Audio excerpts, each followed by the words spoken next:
A little nonsense is what I need. Now if you wanna get the best of me, got you smiling. Hey y'all, and welcome back to my channel. My name is Elsa. I'm a professional dancer based here in New York City and back home in Scotland. And I flunked out on Vlogmas, let's be real. And I've had a lot of questions why, so I'm going to answer those questions in this video. This is essentially a wrist update. But if you want to follow me on any socials or anything like that, they'll be down in the description down below. And without any further ado, let's just get into this video and I'm going to talk about what happened to my wrist. Currently, I should be wearing this thumb brace, which I'm not wearing because I was just icing my wrist. So this brace, I'm going to pop it on and show y'all how it goes on. So this brace is like a little sock.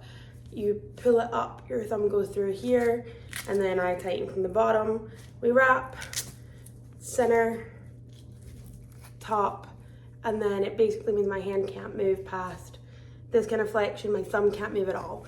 And I know people have had lots of questions, so I'm just gonna talk about it. Right now, currently in my wrist, I have a scaphoid navicular fracture. I'm putting some information on the screen about what those fractures are. I also have a distal end radius fracture, which I'll put an image on the screen. I'm not too sure what it is. And I also have an edema, which I believe is swelling. Again, I'll pop some descriptions and definitions and stuff like that. So we're gonna talk about the scaphoid fracture first. If you've been following me for a while over on TikTok, I had a pretty bad scaphoid fracture in 2021. I ended up in a cast from July 10th to September 18th. I had a pretty bad fracture and that was from dance. I landed on an outstretched hand like this. It's called a fish injury, fall on outstretched hand. And that is like the #1 leading cause of fractures in any of these metacarpal bones, which are the bones across here. I fractured in here and my elbow because the impact, my elbow went just like that. So I had a radial head fracture. I'll pop some images of my x-rays if I can find them from these injuries from 2 years ago. So I have had some experience of this injury before. So the scaphoid injury that happened this time was because my old scaphoid injury didn't heal correctly 2 years ago, and I literally opened a door like this. I pushed the door and it broke my scaphoid / navicular bone. The angle just changed because my tripod just literally went and it now won't stand up. Don't know why. So back to what I was saying, I opened the door like this and my scaphoid bone just didn't like it and I sublocated my elbow, which happens quite a lot. There is some wonderings going on that maybe I have Ehlers-Danlos syndrome, which I'll pop a definition, but I believe it is where your tissue is too elasticated. So instead of my muscles and ligaments and tendons being like this and only stretching maybe like this far, they stretch like this far, causing the joints to become unstable, causing like the overall instability of my arm. I did that on the 1st of December. I headed to urgent care. I explained the situation. They gave me some x-rays and they did confirm that I had a scaphoid fracture.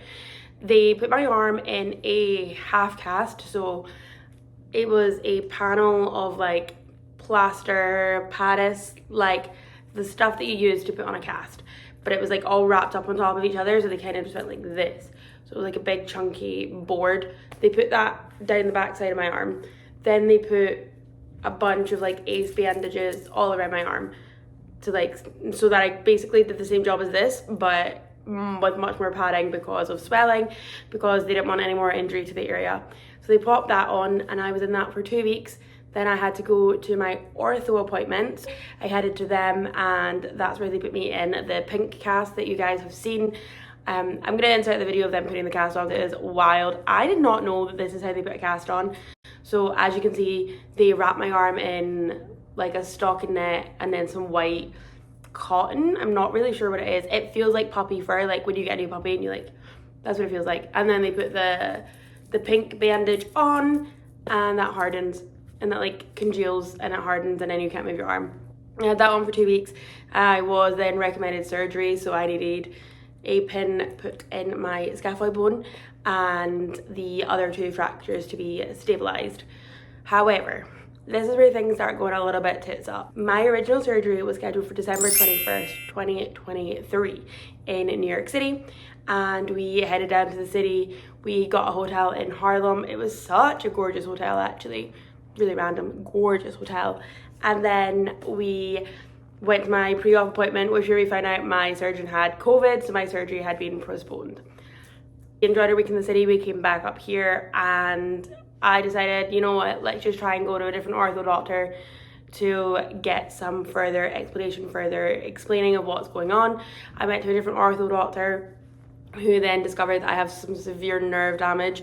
I basically have glorified carpal tunnel in my nerves, which I'll pop the description of what carpal tunnel is up on the screen because I'm not quite sure how to explain it, but from my internet research, it's the medial tendon goes up here and the medial nerve also coincides with that, and it's where the tendon and the nerve become too close to each other and causes shooting, stabbing, horrible pain throughout my hand, which I've been having consistently.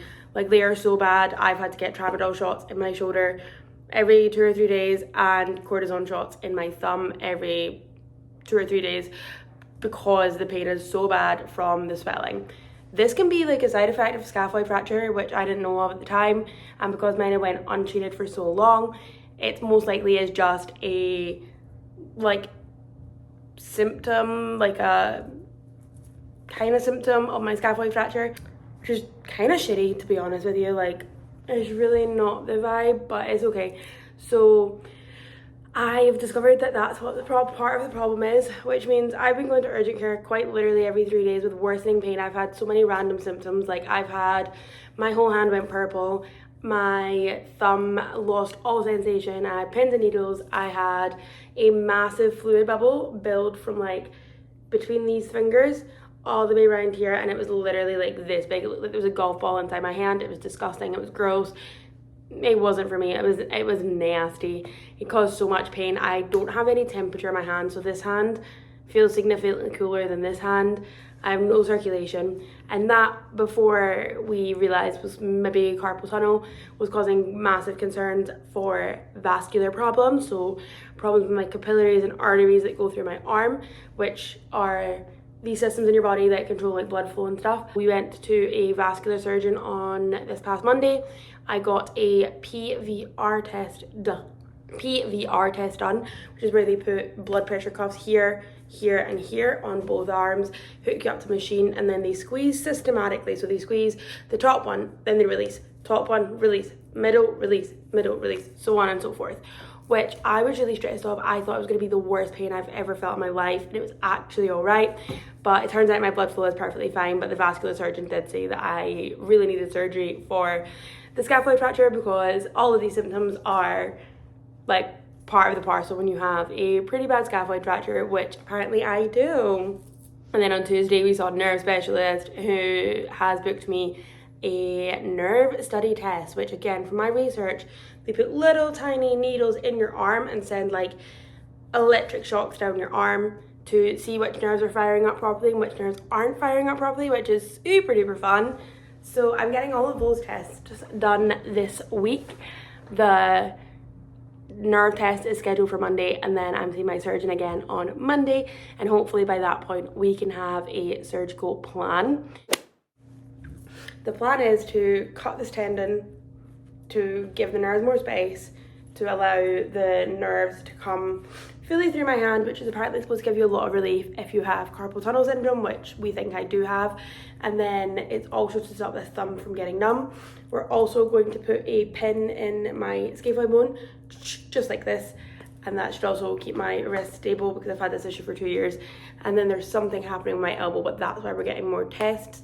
We don't quite know. And then once we have surgery, I will be in a soft splint cast like the previous pictures for 2 weeks. Then I will be in a hard cast for 2 weeks, and then I will be free and back in this little guy, and we'll be going to physio and hopefully getting all nice and healed because I have a really exciting contract coming up, which means I need to be healed nice and quickly. But that's basically the gist of what's happened with my arm, and it kind of sucks. Like, some of the things that I've been having to like figure out how to do are doing everything with one hand, or at the very least not doing so much with my left hand. I'm quite bad for wearing my brace because it feels better if I'm able to move it, but I'm not supposed to because it can cause more instability, cause more problems in the long run, which is, you know, don't listen to me. If you're injured yourself, keep your braces on. Don't do what I do because you're gonna end up with surgery. This is partly caused by me not getting it fixed properly the first time in 2021. If I can find the video of me breaking my arm, I will pop it in at the end of the video because it was really funny. Like the original injury, not the new one, because I just opened the door. That's not very exciting. But if I can find the video of my old injury, I'll pop it at the end because it's like, it's so silly. I quite literally go whoosh and then like hit my arm. I've had to learn how to do loads of things left-handed. I've had to like adapt because I'm not allowed to dance, I'm not allowed to train because they don't want my injury to get worse. So I've had to find lots of new ways to entertain myself, which I am now struggling. I am 7 weeks since my injury, hopefully getting surgery this week, but 7 weeks since I got injured and I've not been able to dance. I miss dance so much. So if anyone has any suggestions and solutions of what to do when you're on bed rest for an arm injury, can you please put them in the comments down below. Without any further ado, I'm going to end today's video here. I hope that's answered and cleared up some of y'all's questions about my arm and what has happened to my arm. Again, if you have any suggestions, pop them down below. And if you did make it all the way to the end of the video, please post a blue heart emoji in the comments. I know that you are a real one. And I hope to see you in my next video very, very soon. Love ya.